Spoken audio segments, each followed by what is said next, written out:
Hello, I'm Anna Mantzaris and I'm the director of Place. And we met online a lot of times, but the first time we met in person. I'm Max Porter. I'm a co-director of cartoon physics, and it's really nice to see you in person. You too. And I'm Ru Kuwahata, also co-director for cartoon physics. But yeah, I've known you for a really long time, since you were a student. Yes, and we were like in which jury were we? It was like Sweaty Eyeballs, like 10 years ago. But then I saw you. I feel like I saw you in some other meeting too online. So it's so nice to meet you in person, and I'm so curious about what. Yeah, did you already have your premiere? No, on Friday. Okay. Well, we had premiere in Zagreb actually. But I wasn't there. But I'm having the big screening on Friday here. Okay, so it will be the first time I see it with an audience, actually. I haven't seen you didn't go to Zagreb? No, because I have twins that are 4 years old, so I have to pick my festivals. so I'm sorry, Zagreb. So we probably should start talking about the film, and then we can talk about kids. Yeah, I am very curious. We have 4-year-old, well, two of them, and we have 6-year-olds, so that adds a whole another... For sure. And also with your film, I have some questions about that, but yeah.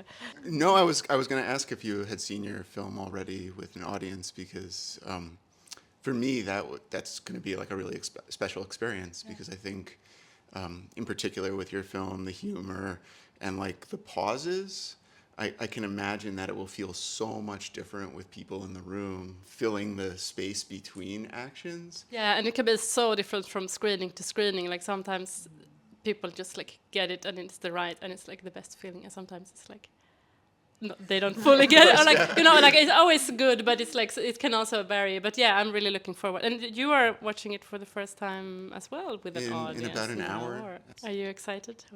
Yeah. Yeah. I was telling somebody, I don't know if you feel the same, but someone was like, "Are you nervous?" And we say like, it's not like a sports competition where we've done the work already. Yeah, exactly. So you can't do anything else. Yeah, we've done everything that we can. So. But I have a question for you, because you also did like a co-production on this film. I saw in the credits, and I did like a big co-production for this one. So I was curious, like how it was for you, like which countries how many places you shot it in, and were you able to be at the shootings, or did you have to direct like from a distance, or how was that for you guys? So officially, France is the main, and then the co-production Swiss and Netherlands. But we fabricated and shot everything in France, and then we had some team members come from the Netherlands and Switzerland, and then some post-production was done in the Netherlands, but that was mostly remote. So we didn't have to travel so that's much. Really good way to do it. Yeah. The only thing that we traveled was, it's not official co-production, but we also had Japan. And that was like me just going to Japan and making puppets and doing tests there. But I'm from there, so it's like a mix of work and seeing family. That's really cool. And then we just brought everything And back. were you in France while you shot the film, or did you live there, all of you? With your kid so we were in France for 9 months, and our kid had to go to school there, which honestly was more stressful than the shooting.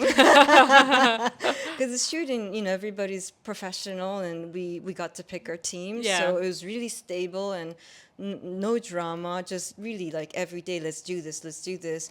And then, our kid took so long to adapt to the school and French, and so that was like, wow, of course. When is she gonna get And used one to of you this? needs to go and pick her, or like finish at some point of the day. And how long were you in France? 9 months. So we went there April, and then left end of the year. Yeah. So that was quite an well experience. Done. Yeah, but it sounds nice. Yeah.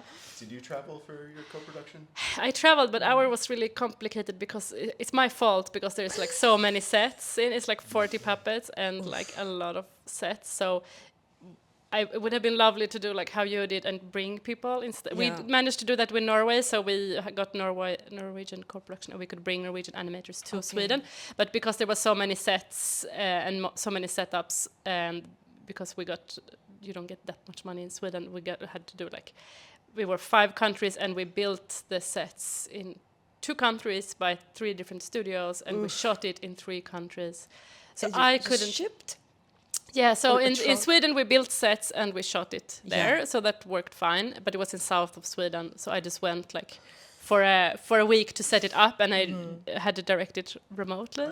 Oh, whoa. And then in Prague, they built their part of the sets and they shot it there, but it was the same there. I went like a week for setting up, meeting crew. I had to direct remotely, and then in France, we shot 1/3 in France. We were shipping sets from Prague and Sweden to Lille because they were Yeah. just shooting, not building sets. Yeah, and I but also went there a Denis, week to start up, so I directed almost everything remotely. So how did you manage to make it consistent with basically a whole different team Yeah, I in mean, 3 different locations? it was like my biggest fear starting, but that actually worked quite well. I think what was difficult for me was like there was a lot of things going on at the same time, and at the same time I was making puppets and I was directing shoots in other places. So I had to switch from like the making brain where you're like focus on this to like which shot this, I have to look at this, is this approved or what is the brief for this? But to keep it together worked quite well. Like I worked with a cinematographer. She's based in London, but I worked with her on all my projects, and me and her did like a lighting plan, and she oversaw all of the lighting. So there will be like local cinematographers, but she will kind of give them the lighting plan and move back and forth. So in that way, we managed to keep the lighting in the same world. And then for the sets, me and the set designer did kind of a style Bible, and she also built, actually for the first time, I haven't worked with like this before, but she built all the sets in SketchUp. Yeah. So then that could mean that they could get like drawings exactly of the scale. So all the scales are like not interpreted from a sketch, but rather it's like all the doors are this size or all the way are this, and then we did like a guide of like textures and stuff. So that worked quite well, but it was like a lot of kind of preparation work. Yeah, it's like a whole, like a different like production just to make that work. Yeah, and I mean, if I could, I would have loved to be on set all the time and just do it like a longer time, but it was the way it had to be done with a budget and stuff. So. We just managed to do whatever we can with the resources we get. Yeah, and I mean, it was still great. I mean, all the crews were great, and it's nice to get to know new people and work with new people, but it was intense. Yeah, and then let's add the kid part. How, because, it's not like you have like 12 hours to work a day. No. You have the pickup time and all that stuff. How did you manage to do that while also directing 3 teams all over?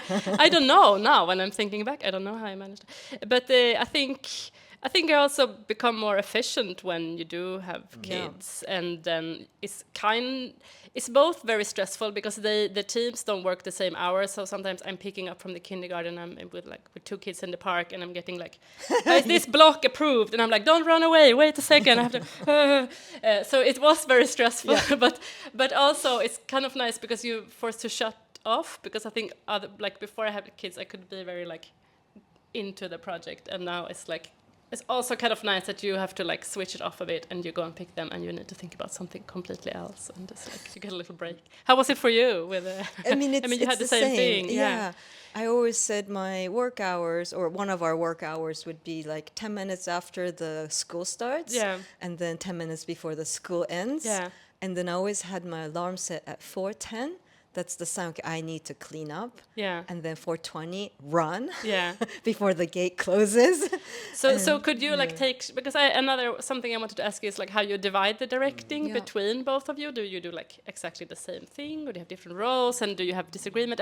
And then so did you also like the good thing I guess if you're 2 directors and 1 kid is like you can take shifts a little bit, so someone can do something. Yeah, we've been working together, Ru and I, for like almost 20 years now. So we've sort of developed like what she does and what I do. And there were parts of the process that like she would stay longer. I would care for Koto, our daughter, and then sort of later in the production, like for fabrication, for instance, Ru really like manages that, works with our team on that. She's there until they were leaving, right? So who is doing like which parts are both of you kind of doing, or who is writing and who is designing, and like we write together. Yeah. We do storyboards together. Ru does the design, the principal design, the character design. She figures out sets, like sort of all of the material properties that we're going to use in the films. We both work on like the sort of acting for the characters, but during the shooting, I would stay on set until like the last animator left. Yeah. And then in post-production, we both do compositing in post-production, but it's mostly on me. I just assist. So I'd say like Ru is sort of more in the beginning of the process, and then she passes the baton, and I take it from there. And do you make puppets as well, or do you like? Did you make the puppets for the film, or do you? I do like the preliminary maquettes, but then I have somebody else do all the complicated part. Yeah. So it was mostly ball and socket. So that's off my. Yeah. No, I don't know how to do that neither. Yeah, but sort of what we did do on the project with the puppets is there's a lot of replacement animation. So we built like the replacement sets ourselves, and that was something that we had to sort of do ourselves because we had to sort of figure it out as we went. Yeah, but because I also, when I saw the film, I was like, it looks like this film was really fun to make, or like you can tell that you guys had fun to make it because you get to do so much of the fun things that like a lot of times 2D can do or stuff, like all this kind of morphing and spinning and stuff. So did you have fun making the film? And also, I also wanted to ask, like, how was it to write the script? Because it was based on like a poem, or was it like? So did you come up with all the visual parts, or like how was it to adapt the script? Maybe we'll start with how it started and the writing, and then we could talk about the fun. The fun part. So yeah, because the writing is the. The writing sort of was two different things, right? So when our daughter was about 2.5, she found a dead baby bird for the first time, and it really was her first like up close encounter with death, and she had questions that we sort of fumbled as parents and didn't know how to answer and sort of avoided answering, and that was a really impactful moment because we kind of saw into the future how she was going to be and things that she was going to realize inevitably. So we wrote about that in our sketchbook, and we sort of put that on the back burner. And then we found a poem by Nick Flynn that completely unrelated, but it spoke to that sort of moment, like that idea of children living in a world where actions don't have consequences, right? Like that in those old American cartoons, that's sort of the one rule, and the unspoken rule is nobody ever dies. So we found a way to sort of bridge between those two things and make the poem personal to us, and still honor it and still respect it. So that's really nice. Yeah, thank you. Do you want to answer the fun part? Yeah, I'll answer that. After the death, it was really fun to make because in our previous work, we always went for more like a subtle animation, and then all of a sudden we needed to reference cartoon. So we rewatched a lot of cartoons that we hadn't watched in a long time, and like, this is really funny and fun, and how to. And those are easier in 2D or even CG, but not so much in stop motion where it's solid. So it was just like, in CG, we're trying to figure out all these like morphing parts, and then 3D printing and testing out, and then like how to actually mechanically fit into an existing puppet, just the head part. So it was just a lot of printing, constantly trial and error, and then just like testing each phase, like raw materials and painted materials, and then animation. Well, I guess it could work, but there were a lot of experimental parts that was just really fun. It does look really fun to experiment with it and figure it out. And it sounds clever to do it with 3D printing, of course, or like testing it in 3D. Yeah, it was fun. Yeah. It was it was definitely fun. It was like giving ourselves permission to sort of dip into like those old tropes, right? Like I think we both always wanted to do like that moment where a character runs through a wall and they leave a silhouette because it's been done maybe 10,000 times. And we're like, okay, let's see if we can do it in stop motion. And it was. It's really nice because I find it with stop motion and with my work also. It's like it's very physical, so you kind of naturally think of the physicality, but actually it is animation, so you can actually run through a door, or you can actually do all of these things, and it's kind of fun to see that being done. It's not that common, I think, with the stop motion. But I think even like the fabricator and the animator also had fun. Yeah. Because we don't get to do like these extreme cartoon styles. So I think overall we're like laughing quite a lot. Like, this is ridiculous, but fun. Yeah. I can imagine. Yeah, so how was the writing process like for your film, and why did you want to make this project? It felt to me like an extension of Enough in a way, but very different also. Yeah, I think when I did Enough, I feel like I've discovered a way of working which I really enjoyed, because I just love like observations and like the little things that we do that are like a little bit stupid, but all of us does it, or like this thing, like recognizing ourselves in the flaws, or like the kind of living in that world. And I just really enjoyed it enough that I could like actually tell like a bigger story with a lot of small stories, because I just love doing these little setups and little scenes and things happening and observational.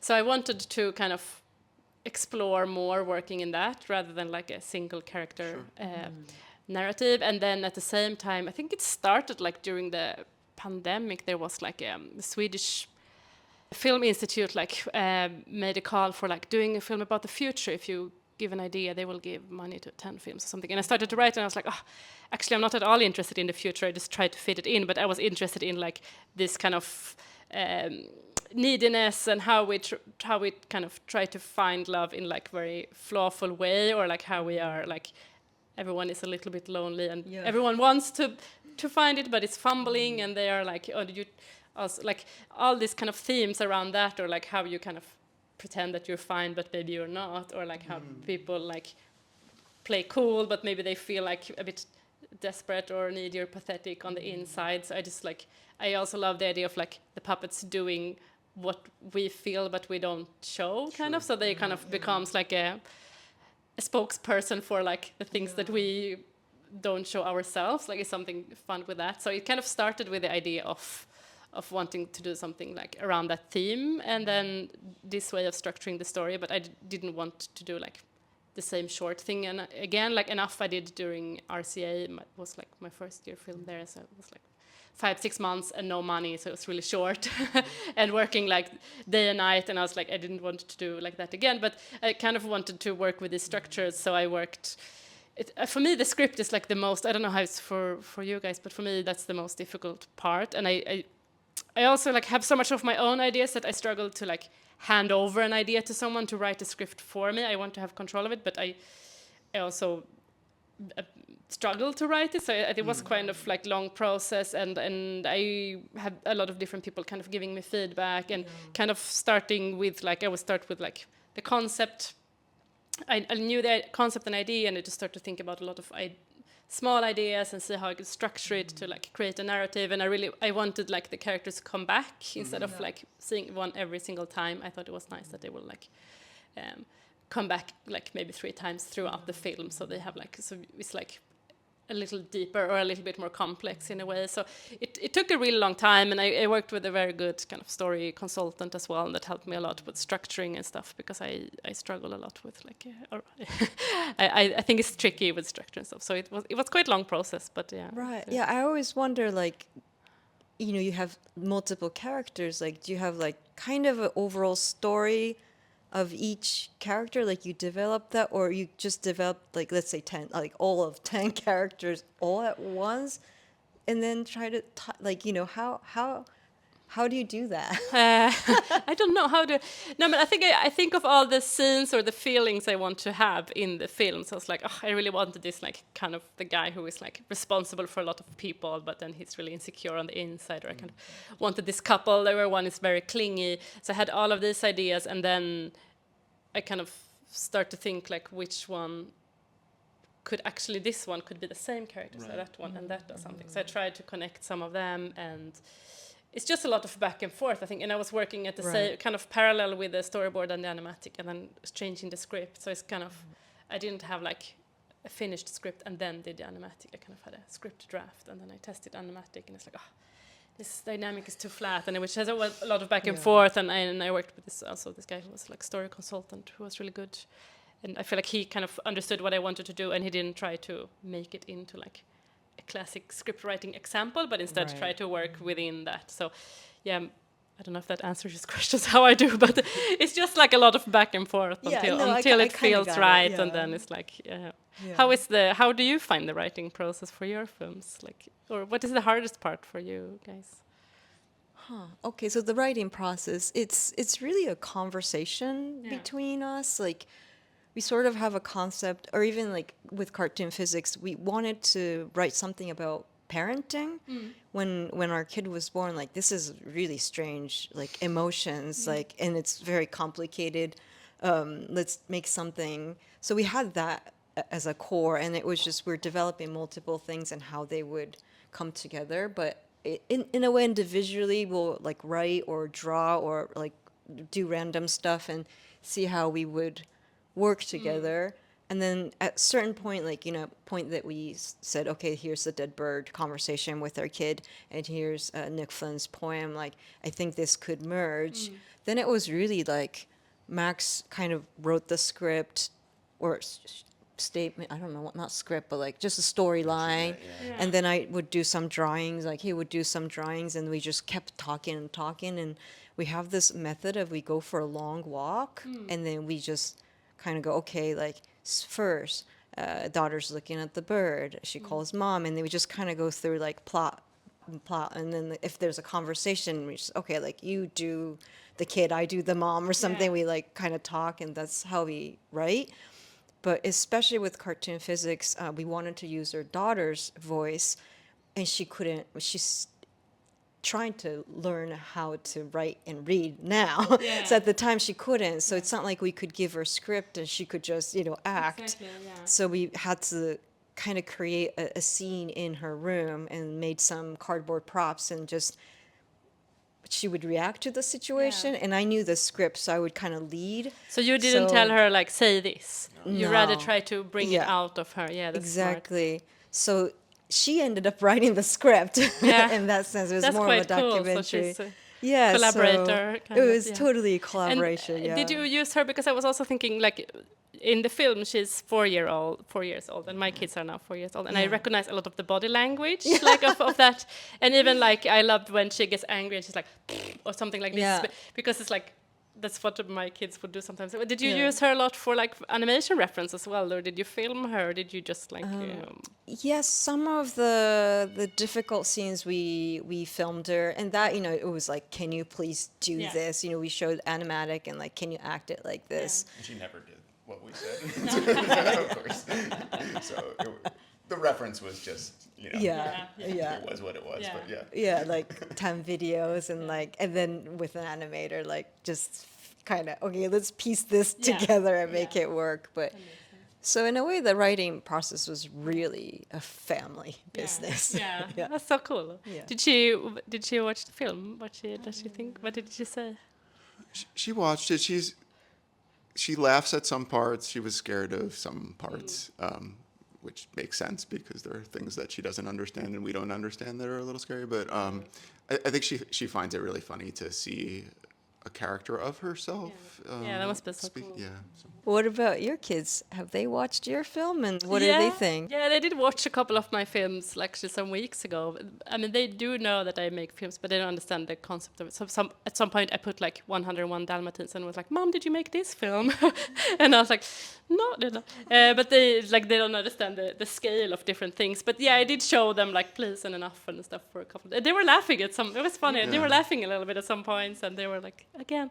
And then I asked them later, "What do you think?" Oh, they were very. They invented a word. I don't know how to translate it to English, but they were saying they were very laughy, or like they thought they were good because they were funny. So not much more than that, but yeah, it's cool. It was funny when I was watching Please. Our daughter walked in, and it was the part where the man says, "Does this make my head look small?" And secretary lies to him, and says, "No," and she goes, "No, but for real, his head looks small." That's so good. And then she just like walked out of the room. She thought that was really funny. Yeah, that's good. Can't disagree with that. And what is the hardest process for you when you do like a film, or like do you have a part that you find struggling more with, or do you like just enjoy all of it? I think, well, the writing is always the hardest, I think, because one thing that, and maybe you feel the same way, but we've found that there's just no way to apply ways that we've worked in the past to what we're working on now. It seems like you're always starting from like a blank slate with writing. Yeah. And it's sort of like discovering like the writing process for this particular film and what it needs. Like that's fun, but it's the one where it's like sort of driving on a road where you can only see a little bit. I think David Lynch said that, like, you only see a little bit ahead of you because it's dark and your headlights can only show. So that's like sort of a terrifying but fun part of the process. I'm not sure. The struggling part, I think that always comes like maybe towards the end when we're like, what did we make? I know that feeling. There's a lot of people who like believed in us for this. Like, was that? I felt exactly the same. I was like, what is this? Is this? I put so many people to work. What have I done? Is this? It's like, is this a movie? I guess so. It's like you become so blind for it. So you're just like, it's like. Some days you see it a bit clearer, I think, and you're like, this can actually be quite good. And sometimes I watch it, I'm just like, I don't know, what is this? Like, what have I done? What's the hardest part for you, or what's the most challenging? I think definitely writing. I think because it's like I'm not trained in that, but I have very like specific idea and feel how I want it to feel or be, but I don't know how to like accomplish that. And I would love to find like a good script writer to kind of collaborate with a bit more. But I think I'm quite slow with ideas and slow with the writing. So for me, that's the hardest part. And then I kind of enjoy the whole process otherwise. And it's always also a little bit like you always have an idea in your head and then it's never the same as in your head. Yeah. So it's always a little bit kind of also accepting some things may be better, some things were like not as good as you thought in your head, or kind of that's also a little kind of thing you need to get used to. But I think the writing for me, and then sometimes I struggle a little bit in the end to like keep all the focus during post-production because you've worked so hard with it, and then you're like, I've seen this so many times, but you need to like stay and be like, I need to be thorough with this. This needs to look good, and like not to let go of it when you're in that like last phase, kind of. I think. Yeah. Did you have any puppet surprises, like things that you didn't realize were going to be challenging, or? I think the horse was really challenging. To animate and to like it had very short legs and there was the guy sitting on top and stuff. So but I kind of knew it would be a little bit tricky. I don't think it worked quite well. It was so intense to build them, but we did a lot of like kind of normally have like balsa. I do like wire puppets all the time because I do so many puppets, so I cannot afford to do a ball and socket. But I also like wire, so I have like balsa normally. In the middle, but now we did like CNC cut the parts, so I didn't have to I just like machine do a lot of them, and then we did like some really good like feet mechanism that also was like, so I did manage to find ways to kind of speed up a little bit like the mass production of them, but then of course it takes a lot of time to make them. But no, did you have any puppet surprises?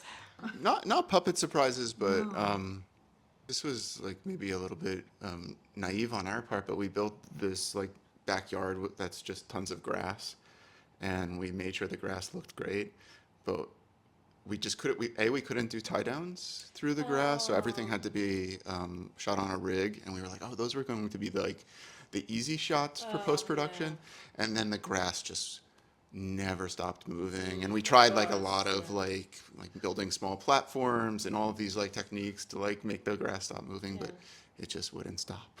Of course. That I think it's like you managed to get rid of it in the film. Yeah, the moment we started shooting, Max just only talked about the grass. Actually, like, the grass. Animation stuff. The grass. And then post-production. The grass. So of course you would talk about the grass. I don't think about the grass so much. I didn't deal with it. Do you have PTSD for the grass? Never grass. I was working in a room with a 2D animator at Cyclic when we were working on it, and she was like spending so much time making grass flow, and I was spending all this time making the grass stop moving, and we were like, wow. I'll give you some of my grass movement. Yeah, I had that with, I done some like Christmas commercial stuff. Then we had the same with the snow, like the snow would move like on every. But we did like, it was not my idea, but the model maker kind of did a MDF plate with 4 screws that go through, and then he could lean his elbows. But it was still a lot of snow movement. Right, yeah, and we stuff. also Yeah. had that, but like still like, what? How did you touch that corner? Yeah, and you know? everything around the feet would still like move around and stuff. So, Yeah. So what about your favorite part? What did you like doing the most? I like to make the puppets. Yeah, yeah, yeah. I really enjoy that. But it was a bit more tricky this time because I was also directing the shooting parallel, so it was a bit exhausting. But next time I hope I could make the puppets first, and then we could like move into the next phase. Yeah, I love making the puppets. I think it's really fun. How many did you make total? I don't know. I think it was 40 something. Yeah. So I had also an assistant that worked with me and an intern as well. So we were 3 people making the puppets. But I was kind of half time because I was directing. Right. I enjoy that, and I enjoy like seeing everything coming together. Like when the setters, when you put the set and you start to put the light and the camera and everything suddenly looks like Magic. a lot nicer than in the fluorescent light on the work table, and you like get all the lighting and you get the character in, and it's like also very satisfying. Yeah. And seeing the first shot is always Yeah, I it's don't know, it never it's stops alive. being like magic. Yeah, magical. What was the first shot in your film that you made? I think the first shot was like when they are sleeping in the bedroom and someone is like throwing rocks at the window, and she wakes up and walks to. Yeah, it was in Lille in France. We shot the first shot there. How did you decide that to be the first? It was not really me. I think we first divided which shots should be shot where, and like I really wanted a specific animator to make the like dancing people. So I wanted a Norwegian animator, so I wanted to put that section in Sweden, and then we kind of divide between the countries what they preferred to shoot and what they like. I think France wanted a bit more challenging stuff, so it was like a lot of logistics. So we started with France because of their schedule, and then my boyfriend used to be like a line producer for stop motion features, so he did the whole schedule. So actually the schedule worked really well, and that was the first shot schedule. So there was not I didn't like have any preference in that sense. It was just the first one schedule. Yeah, just whatever worked. Yeah. And how is it for you? Because you also have like a very special style on your films. Like even if I wouldn't see the puppets, I would see like on the sets that it's a film from you guys. Like, yeah, you don't think that yourself? Oh no, I think it will be. I think it's so clear when I would see like even the buildings or the sets and stuff. Like, what do you like when you kind of direct? Are you very involved in like the textures and the look of it? And how do you, if you don't build it, how do you kind of direct it to the model makers? I'm pretty hands-on with especially like the art department. Yeah. I do direct, but it's always very small teams, so it's manageable, and then we just kind of collaborate and work together.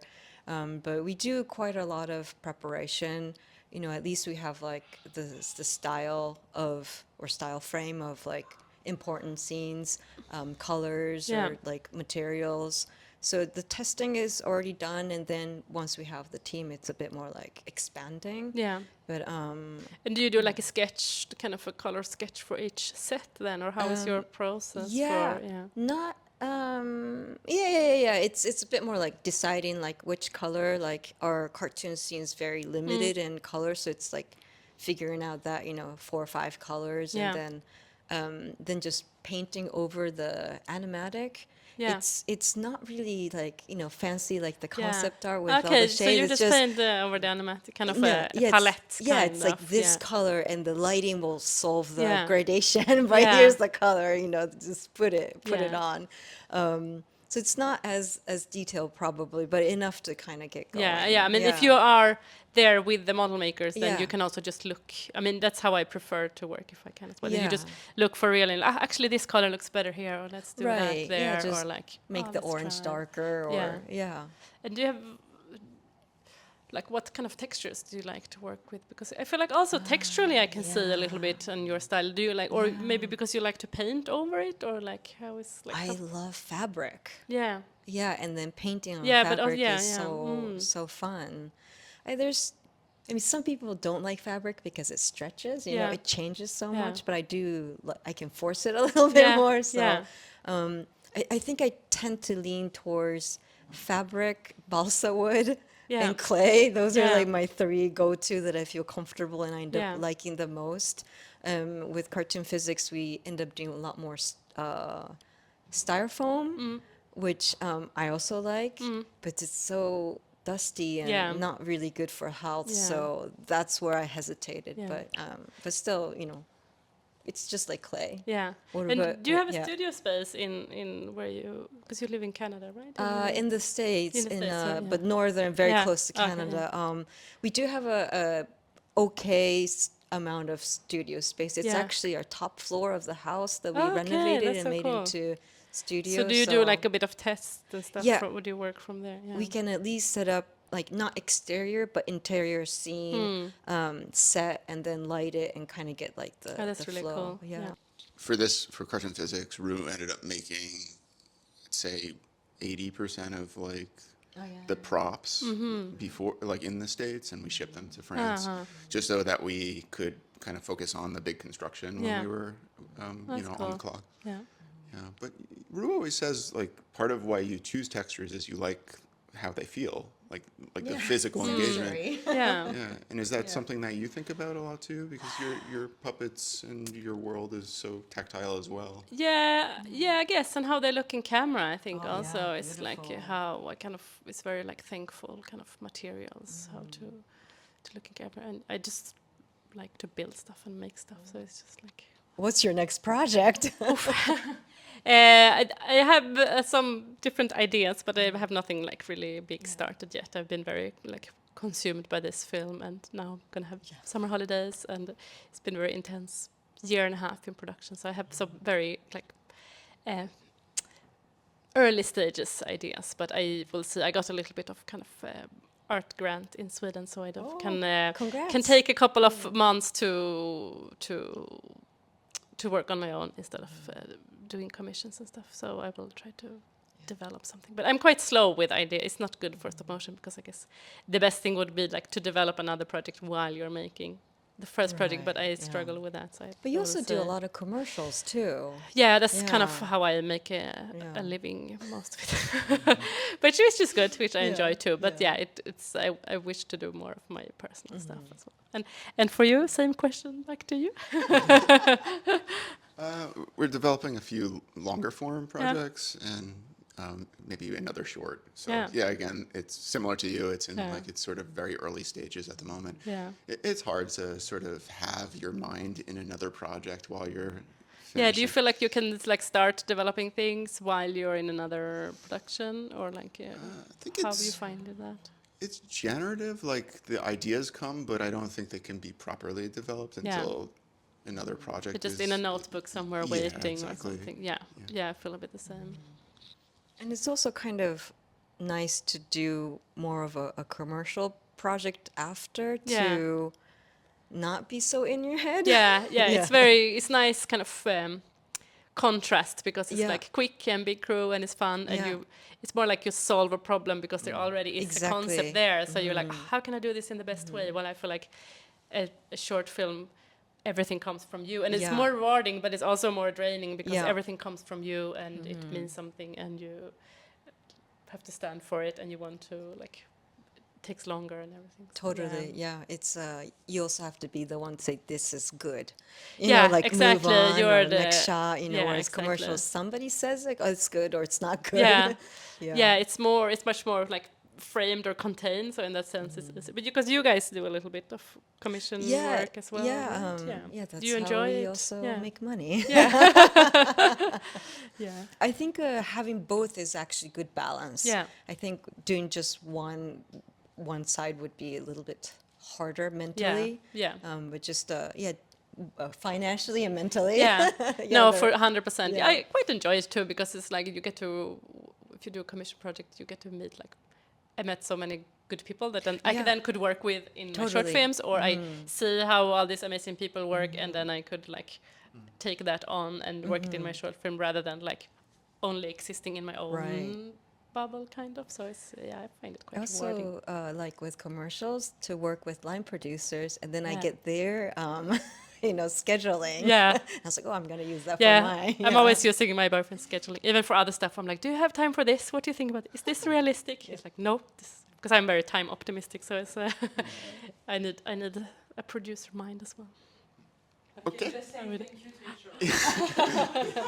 Thank you so much, and can't wait to see your film. Thank on you the so big much. screen. Yeah. Yes, me too. And it was really Thank nice. you, to and what a chatting nice to you. chat. Yes, so let's continue it Yes. later. Off screen. Yes.